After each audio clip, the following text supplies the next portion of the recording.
Kita berada di atas mobil komando utama. Aksi kita pada hari ini akan segera kita mulai. Mereka ini adalah kelompok yang memang harus bernegosiasi dengan antara Mbak Nining dengan Pak Haryadi untuk mendapatkan upah di atas upah minimum. Oke. Itu yang kami sebut upah berdasarkan produktivitas. Karena metode pengukuran yang dipakai itu menggunakan skala nasional. Oke. Jadi inflasi nasional, pertumbuhan ekonominya nasional. Pertama, rasa prihatin yang mendalam itu kami kaitan dengan statement dari Ibu Menteri gitu ya, bahwa upah Indonesia sudah cukup tinggi, padahal kita cuma hanya di atas Myanmar gitu ya. Tapi bagaimana mungkin terjadi peningkatan ekonomi secara nasional kalau kemudian pendapatan rakyatnya semakin ditekan, semakin rendah. Kita ini berharap sekali dengan situasi upah minimum yang baru ini. Kita sangat berharap bahwa kedua belah pihak itu bisa memperkuat bipartit. Karena upah minimum itu hanya safety net. Jadi itu untuk anak di usia di bawah masa kerja 1 tahun. Maka yang di atas 1 tahun tidak boleh. Jadi Mbak Nining bilang banyak tuh yang di atas 1 tahun diupah. Dalam situasi PP 36 sekarang ini itu kriminal. Sebetulnya itu adalah titik beranjaknya safety net itu menjadi rata-rata. Oke. Karena di bawah safety net itu kan upah minimum paling bawah. Tapi kalau di bawahnya ini terus didorong naik terus sehingga ada layer di atas yang sebetulnya adalah upah di atas upah minimum. Nah, sehingga ruang yang tadi disampaikan oleh Mbak Dita harusnya itu ruang untuk bipartit. Yang namanya struktur skala upah itu tidak terjadi karena terlalu mepet, bahkan tahun 2020. Demo buruh tolak Omnibus Law Cipta Kerja, DPR pemerintah tak terbuka. Massa buruh dan berbagai elemen serikat lainnya membawa sejumlah tuntutan dalam aksi unjuk rasa di depan gedung DPR RI, Senayan, Jakarta, Jumat 14 Januari. Salah satu yang digaungkan yakni meminta agar pembahasan Undang-Undang Omnibus Law Cipta Kerja dihentikan. Tuntutan yang diajukan oleh Partai Buruh dan oleh organ Serikat Buruh dan Serikat Petani adalah: 1. Menolak Omnibus Law Undang-Undang Cipta Kerja. Isi atau draft yang sudah diserahkan kepada DPR mengulang kembali terhadap 2 hal pembahasan pada tahun-tahun lalu, kata Presiden Partai Buruh Said Iqbal di lokasi. Said mengatakan pembahasan Undang-Undang Omnibus Law Cipta Kerja yang dilakukan DPR bersama pemerintah pasca adanya putusan MK dianggap belum terbuka hingga kekinian. Menurutnya, sejak beberapa tahun lalu masyarakat sipil sudah menyatakan menolak adanya Omnibus Law Cipta Kerja lantaran dianggap merugikan.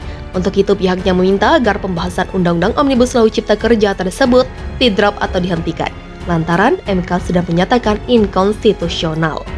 Oleh karena itu, Serikat Buruh Serikat Petani, Nelayan, Miskin Kota, PRT, meminta agar DPR mendrop mengeluarkan Undang-Undang Cipta Kerja.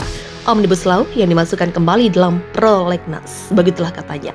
Selain menolak Undang-Undang Omnibus Law Cipta Kerja, massa juga menuntut agar segera disahkannya rancangan Undang-Undang Perlindungan Pekerja Rumah Tangga. Kemudian revisi Surat Keputusan Gubernur terkait dengan upah minimum kabupaten kota tahun 2022.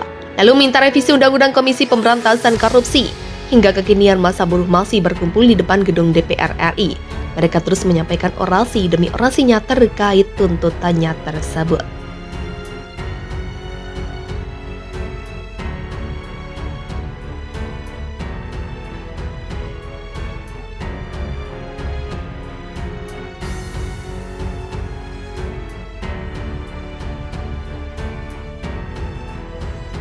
Berkat dibalik demo buruh di depan gedung DPR, pedagang kecipratan untung. Aksi demo digelar oleh para buruh dari berbagai wilayah di depan gedung DPR, Jumat 14 Januari. Bagi sebagian orang, aksi ini mendatangkan keberkahan. Pasalnya di tengah-tengah unjuk rasa, hujan tiba-tiba turun tanpa memberikan tanda-tanda. Lantas para buruh ada yang berlarian mencari tempat berteduh, meski ada yang tetap bertahan mendengarkan orasi. Beruntung di lokasi unjuk rasa terdapat para pedagang yang menjual sebuah jas hujan yang terbuat dari plastik. Sudiono, seorang penjual jas hujan, mengaku barang yang ia jajakan lalu laku dibeli para pengunjuk rasa. Belum dihitung tadi laku berapa, tapi pas hujan deras tadi lumayan banyak yang beli, kata Sudiono saat diwawancarai di lokasi. Jas hujan dijajakan oleh Sudiono berharga 10.000. Febri, salah satu pengunjuk rasa, mengatakan terbantu dengan adanya penjual jas hujan. Kita akan bawa barang kayak handphone dan dompet, jadi lebih juga supaya tidak rusak, kata Febri. Hal serupa dengan Sudiono, Nur Hidayat, salah satu pedagang air minum, juga mengaku merasa terbantu dengan adanya aksi unjuk rasa ini. Orang demo kan pasti haus, butuh minum, Makanya pas saya dengar ada demo, saya datang ke sini, ujar Nur Hidayat. Aksi unjuk rasa pada hari ini memang dihadiri sekitar ribuan orang dari berbagai wilayah. Mereka menolak Undang-Undang Cipta Kerja atau Omnibus Law. Aksi unjuk rasa berjalan dengan damai dan aman. Sejumlah unjuk rasa terlihat bersemangat dalam memperjuangkan hak mereka.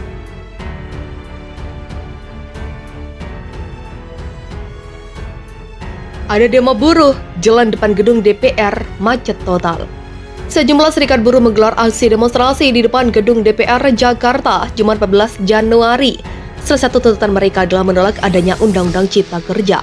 Pantauan Kompas TV di lokasi terlihat ratusan buruh itu memadati Jalan Gatot Subroto yang mengarah ke Selipi. Beberapa mobil komando pun terparkir di depan gedung parlemen. Ratusan buruh yang berkerumun itu hampir memenuhi ruas Jalan Gatot Subroto. Jakarta Pusat akhirnya menumpukan kendaraan terjadi di kawasan tersebut. Mobil dan motor hanya bisa menggunakan satu ruas jalur. Kendaraan roda 2 dan 4 yang melintasi di sana hanya bisa memacu kecepatannya sekitar 10 km per jam.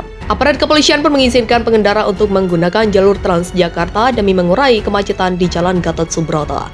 Sebelumnya Presiden Partai Buruh Said Iqbal menyampaikan, ribuan buruh dari Jabodetabek menggelar aksi demonstrasi di depan gedung DPR RI. Aksi diorganisir oleh Partai Buruh bersama organisasi serikat pendukungnya yang terdiri dari KSPI, ORI, KPBI, SPI, Jala PRT, Buruh Migran, Urbanpor, Konsortium, Guru dan Tenaga Honorer, Organisasi Perempuan Percaya, dan 60 Federasi Serikat Pekerja di tingkat nasional, kata Said. Menurutnya aksi ini mengusung 4 tuntutan pertama dan yang utama adalah menolak Omnibus Law, Undang-Undang Cipta Kerja.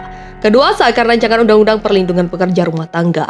Ketiga, revisi surat keputusan gubernur terkait dengan upah minimum kabupaten kota tahun 2022. Sedangkan yang keempat, revisi Undang-Undang Komisi Pemberantasan Korupsi. Aksi ini juga serempak dilakukan di puluhan provinsi yang lain seperti Jawa Timur, Jawa Tengah, Sumatera Utara, Kepulauan Riau, Sumatera Selatan, dan provinsi lainnya. Begitulah kata Said.